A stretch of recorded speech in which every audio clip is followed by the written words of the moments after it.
ശ്യാമപ്രസാദ് ഉത്തമൻ കൂടി നമ്മളോടൊപ്പം ചേരുന്നുണ്ട്. ശ്യാമ, അവിടെ അല്പസമയത്തിനകം കൂടിപ്പോലെ ഒരു 15-20 മിനിറ്റിനകം തന്നെ ആംബുലൻസുകൾ അവിടേക്ക് എത്തും എന്നാണ് മനസ്സിലാക്കുന്നത്.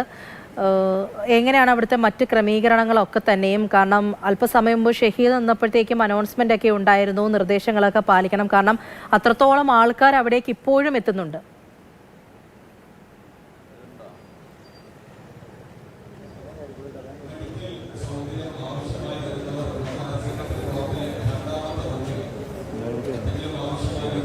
തീർച്ചയായിട്ടും നമ്മളിപ്പോൾ ഉള്ളത് സ്കൂളിൻ്റെ പ്രധാന ഗേറ്റ് കവാടത്തിലാണ്. ഈ ഗേറ്റ് കവാടത്തിൽ തന്നെ നമുക്ക് കാണാൻ കഴിയുന്നുണ്ട് ഒരുപാട് പേർ ഇങ്ങോട്ടേക്ക് എത്തുന്നത്. അതായത് ഈ 9 പേരുടെയും മൃതദേഹങ്ങൾ കാണുവാൻ, അല്ലെങ്കിൽ അവസാനമായി അവർക്ക് ഒരു വിട പറയുവാൻ വേണ്ടി നിരവധിയായിട്ടുള്ള ആളുകൾ, ഒരു നാട് മൊത്തം വേണമെങ്കിൽ ഒന്നടങ്കം ഇങ്ങോട്ട് ഒഴുകിയെത്തുന്ന കാഴ്ച നമുക്ക് കാണാൻ കഴിയുന്നുണ്ട്. കാരണം അത്രമേൽ പ്രിയപ്പെട്ടവരായിരുന്നു, അത്രമേൽ പ്രിയപ്പെട്ട ടീച്ചർമാർ. നമുക്ക് സാധാരണഗതിയിൽ ഏറ്റവും ചെറുപ്രായത്തിലാണ് കുട്ടികൾക്ക് ഏറ്റവും കൂടുതൽ കെയറും കാര്യങ്ങളും ഒക്കെ കൊടുക്കുന്നത്. അതുകൊണ്ട് തന്നെ അവർക്ക് അത്രമേൽ പ്രിയപ്പെട്ട ടീച്ചർമാരാണ്. പ്രത്യേകിച്ച് രക്ഷിതാക്കളാണെങ്കിലും ഈ പറഞ്ഞ പോലെ ടീച്ചർമാരുമായിട്ടൊക്കെ അത്രമേൽ ബന്ധമുണ്ട്. ആ ബന്ധമുള്ള ടീച്ചർമാരാണ് ഇന്നലത്തുണ്ടായ വാഹനാപകടത്തിൽ 9 പേർ മരണപ്പെട്ടത്. ഈ സ്കൂളിന് തൊട്ടപ്പുറത്തുള്ള സ്കൂളിൽ പഠിപ്പിക്കുന്നവരാണ്. ഈ സ്കൂളിൽ ഗവൺമെൻറ് ഹയർ സെക്കൻഡറി സ്കൂൾ, ഈ പാങ് സ്കൂളിൽ പ്രത്യേക സ്ഥലവും സാഹചര്യവും ഒക്കെ ഉള്ളതിനാലാണ് ഇവിടെ ഈ പൊതുദർശനവും കാര്യങ്ങളുമൊക്കെ ക്രമീകരിച്ചിട്ടുള്ളത്. നിലവിലിപ്പോൾ പാണക്കാട് തങ്ങൾ ഇപ്പോൾ എത്തുന്ന കാഴ്ചയാണ് നമുക്ക് കാണാൻ കഴിയുന്നത്. അല്പ നിമിഷങ്ങൾ കൂടി കഴിയുമ്പോൾ ആംബുലൻസുകൾ എത്തും. എല്ലാവർക്കും പ്രത്യേകമായിട്ട് എല്ലാം ക്രമീകരണങ്ങളും കാര്യങ്ങളുമൊക്കെ ചെയ്തിട്ടുണ്ട്.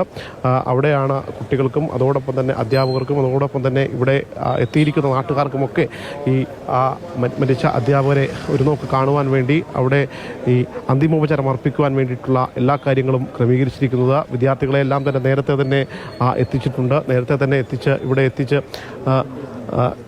ഈ പറയുന്ന സ്ഥലത്ത് കൊണ്ടുവന്നിരുത്തിയിട്ടുണ്ട്. അവർ തങ്ങളുടെ ടീച്ചർ എവിടെ എന്ന് ചോദിക്കുമ്പോൾ കൃത്യമായ രീതിയിൽ ഉത്തരം ഇനി പറയാൻ ഒരുപക്ഷെ ഉണ്ടാകുകയില്ല. ഇനി 2 മാസം കൂടി കഴിഞ്ഞാൽ പുതിയൊരു അധ്യയന വർഷത്തിലേക്ക് കടക്കുകയാണ്. ആ പുതിയ അധ്യയന വർഷത്തിലേക്ക് കടക്കുന്നതിന് തൊട്ട് മുൻപ് ഈ അധ്യയന വർഷം കഴിഞ്ഞപ്പോൾ സ്കൂളിലെ അധ്യാപകരും അതോടൊപ്പം തന്നെ പാചക തൊഴിലാളികളും ഒക്കെ ആയിട്ട് നമുക്ക് ദൃശ്യങ്ങളിൽ കാണാം, വാഹനങ്ങൾ ഓരോന്നായിട്ട് വരുന്നുണ്ട്.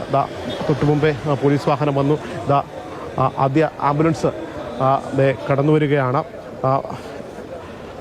മൃതദേഹവും വഹിച്ചുള്ള ആംബുലൻസുകൾ അല്പ നിമിഷങ്ങൾ കൂടി കഴിയുമ്പോൾ കടന്നു വരുമെന്നാണ് മനസ്സിലാക്കാൻ കഴിയുന്നത്. എന്തായാലും ഇപ്പോൾ റോഡെല്ലാം കൃത്യമായ രീതിയിൽ ബ്ലോക്കും കാര്യങ്ങളുമൊക്കെ ചെയ്തിട്ടുണ്ട്.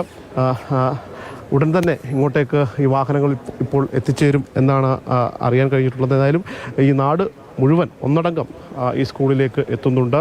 ഈ അധ്യാപകരെ ഒരു നോക്ക് കാണുവാൻ, അന്തിമോപചാരം അർപ്പിക്കുവാൻ വേണ്ടി. പ്രത്യേകിച്ച് ഈ സ്കൂളിലെ കുട്ടികളെ സംബന്ധിച്ചിടത്തോളം ഒരു വിദ്യാലയം മുഴുവൻ വിറങ്ങലിച്ച് നിൽക്കുന്നൊരവസ്ഥയാണ്. കാരണം അക്ഷരങ്ങൾ പഠിപ്പിച്ചു തന്നവർ, ജീവിതം പറഞ്ഞു തന്നവർ, ഒടുവിൽ അവർ മടങ്ങുകയാണ്. സ്വാഭാവികമായിട്ടും മരണത്തിൻ്റെ നിശബ്ദതയുടെ തങ്ങളുടെ പ്രിയപ്പെട്ട മുറ്റത്ത് നിന്ന് മടങ്ങുമ്പോൾ ഒരു നോക്ക് കണ്ട് അവർക്ക് അവസാനമായി അന്ത്യചുംബനവും മറ്റുമൊക്കെ നൽകാൻ വേണ്ടി ആ പ്രിയപ്പെട്ട കുട്ടികളും ഇവിടെ എത്തിയിട്ടുണ്ട്. ഒരുപക്ഷെ അവർക്ക് അറിയില്ല, അത്രമേൽ ചെറിയ കുരുന്നു കുട്ടികളെ പഠിപ്പിക്കുന്ന അധ്യാപകരാണ്. ഇനി നാളെ തങ്ങളുടെ പ്രിയപ്പെട്ട ടീച്ചർ എവിടെയെന്ന് ചോദിക്കുമ്പോൾ അതിൻ്റെ ഉത്തരം ഒരുപക്ഷെ ഈ മാതാപിതാക്കൾക്കും അതോടൊപ്പം തന്നെ ഇവിടെ കൂടി നിൽക്കുന്ന ആളുകൾക്കുമൊക്കെ നൽകുവാൻ ഒരുപക്ഷെ കഴിയണമെന്നില്ല. അത്രമേൽ ചെറിയ കുട്ടികളെയും മറ്റുമൊക്കെ പഠിപ്പിക്കുന്ന തങ്ങളുടെ ഏറ്റവും പ്രിയപ്പെട്ട അധ്യാപകരാണ് ഇപ്പോൾ നഷ്ടമായിരിക്കുന്നത്. എന്തായാലും ഒരു നാടാകെ വിറങ്ങലിച്ച് നിൽക്കുകയാണ്, കണ്ണീരിലാണ്ട് നിൽക്കുകയാണ്. ഇങ്ങോട്ടേക്ക് ഒഴുകിയെത്തുന്നത് ആയിരക്കണക്കിന് പേരാണ് ഈ സ്കൂളിലേക്ക്, ഈ ടീച്ചർമാർക്കും മറ്റും അന്തിമോപചാരം അർപ്പിക്കുവാൻ വേണ്ടി. അല്പനിമിഷങ്ങൾ കൂടി കഴിയുമ്പോൾ ആംബുലൻസുകൾ ഓരോന്നായി എത്തിച്ചേരും. പെരിന്തൽമണ്ണ കഴിഞ്ഞു. ഇനി ഏതാനും നിമിഷങ്ങൾ കൂടി കഴിഞ്ഞാൽ ഈ ആംബുലൻസുകൾ ഈ സ്കൂളിൻ്റെ ഗ്രൗണ്ടിലേക്ക് എത്തിച്ചേരും. സ്കൂൾ ഗ്രൗണ്ട് മുഴുവൻ നിറഞ്ഞു നിൽക്കുന്ന ഒരു ആൾക്കൂട്ടമാണ് നമുക്ക് കാണാൻ കഴിയുന്നത്. എന്തായാലും വളരെ വലിയ വേദനാജനകമായ ഒരു അവസ്ഥയാണ്. വാക്കുകൾ മറ്റുമൊക്കെ മുറിഞ്ഞു പോകുന്ന ഒരു സാഹചര്യം. കാരണം അക്ഷരങ്ങൾ പോലും സ്കൂളിൽ ഉറങ്ങലിച്ച് നിൽക്കുന്ന ഒരു കാഴ്ച ഇനി കാണേണ്ടി വരും എന്നതാണ് അതിൻ്റെ ഏറ്റവും പ്രധാനപ്പെട്ടൊരു കാര്യം. ഈ വിദ്യാലയ മുറ്റം നിറയെ ആളുകളെ കൊണ്ട് തിങ്ങി നിറഞ്ഞിരിക്കുകയാണ്.